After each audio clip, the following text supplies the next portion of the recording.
வணக்கம். நோய் வந்த பிறகு மருத்துவமனைக்கு போறதை விட நோய் வராமலே நம்மள நாமளே பாத்துக்கிறது எப்படி? இன்னைக்கு நம்ம உணவு பழக்கத்தை நம்ம பாக்குற விதத்தையே மாத்த போற ஒரு விஷயத்த பத்தி தான் நம்ம பார்க்க போறோம். இது உங்க ஆரோக்கியத்தோட முதல் படிய பற்றியது. சரி, வாங்க விஷயத்துக்குள்ள போகலாம்.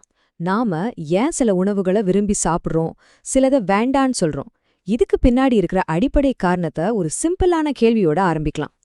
கொஞ்சம் யோசிச்சு பாருங்களே, நீங்க கடைசியா சாப்பிட்டது நிஜமாவே பசிச்சதுனாலயா இல்ல அந்த சாப்பாட்டோட சுவை உங்களை இழுத்துச்சா? இந்த ஒரு கேள்விக்குள்ளதான் நம்மளோட மொத்த உணவு பழக்கத்தோட ரகசியமே அடங்கியிருக்கு. இப்ப இந்த ஸ்கிரீன்ல பாருங்க, இது ரொம்ப சிம்பிளா புரிய வைக்கும். வெறும் சாதத்தை நம்மால சாப்பிட முடியுமா? முடியாது. ஆனா அது கூட ஒரு நல்ல குழம்பு இருந்தா உடனே சாப்பிடுவோம். அதே மாதிரி மசாலா இல்லாத மீனை நினைச்சு பார்க்க முடியுமா? அப்போ விஷயத்தோட ஆணி வேறென்ன? நம்மள சாப்பிட வைக்கிறது பசி இல்ல, சுவை. பாருங்க, சுவை மேல எந்த தப்பும் இல்ல. அது உணவோட ஒரு முக்கியமான அம்சம். ஆனா பிரச்சனை எப்போ வருதுன்னா, அந்த சுவைக்காக நம்ம உடலுக்கு தேவையானதை விட அதிகமா ஒரு கட்டுப்பாடே இல்லாம சாப்பிடும்போதுதான். அதுதான் எல்லா வியாதிகளுக்கும் தொடக்க புள்ளி. சரி, இந்த ஒரு சின்ன உண்மை நம்மால எப்படி ஒரு பெரிய ஹெல்த் ட்ராப்ல கொண்டு போய் விடுதுன்னு இப்ப பார்க்கலாம். நம்மள நிறைய பேர் இந்த வலையில தான் சிக்கியிருக்கோம். டாக்டர்கிட்ட போன உடனே அவர் என்ன சொல்லுவாரு? உப்ப குறைங்க, காரத்தை குறைங்க, அளவா சாப்பிடுங்கன்னு சொல்லுவாரு. ஆனா நம்மளால ஏன் திடீர்னு எதையுமே குறைக்க முடியறதில்ல? அந்த போராட்டம் நம்மள பலருக்கும் நல்லா தெரிஞ்ச ஒண்ணுதானே. இதுக்கு 3 முக்கியமான காரணம் இருக்கு. முதல் காரணம் நம்ம நாக்கு. பல வருஷமா ஒரே மாதிரி சுவைக்கு பழகி அதுக்கு அடிமையாகிடுச்சு. 2வது நம்ம அறிவு மனம். இப்படி திடீர்னு மாத்தாதன்னு சொல்லி எதிர்க்கும். கடைசி காரணம் நம்ம ஆதி மனம்.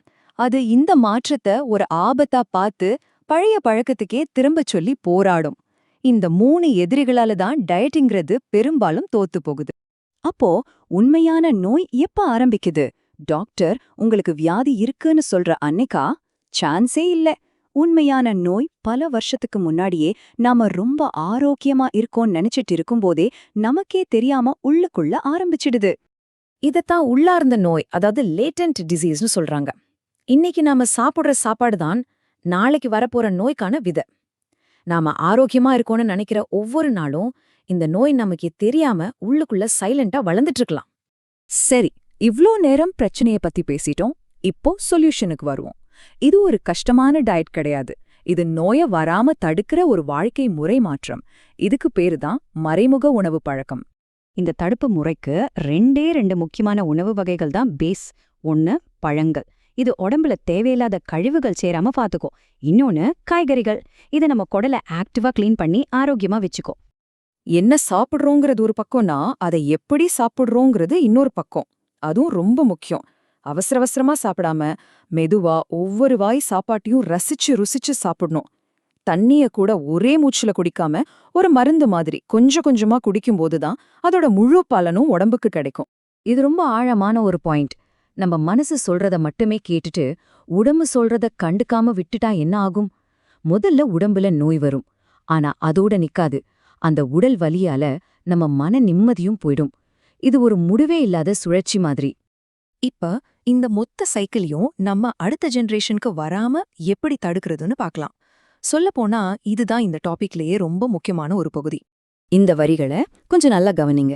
சாப்பிட்டாதான் சத்துன்னு சொல்லி பசிக்காத குழந்தைக்கு ஜோர் கட்டாயமா ஊட்டி விடுறது எவ்வளவு பெரிய அறியாமைன்னு இது சொல்லுது. இது நம்ம பல பெற்றோர்கள் செய்யும் ஒரு பொதுவான தவறு. பசிங்கிறது உடலோட இயற்கையான ஒரு சிக்னல். அதை மதிக்காம நாம செயல்படுறது தப்பு. ஆமாங்க, சின்ன வயசுல ஒருத்தருக்கு என்ன சாப்பாட்டு பழக்கத்தை கத்துக் கொடுக்கறோமோ அதுதான் அவங்க வாழ்க்கை முழுக்க கூட வரும். அவங்களோட எதிர்கால ஆரோக்கியத்துக்கான அடித்தளத்தை நாம இன்னைக்கு தான் போடுறோம்.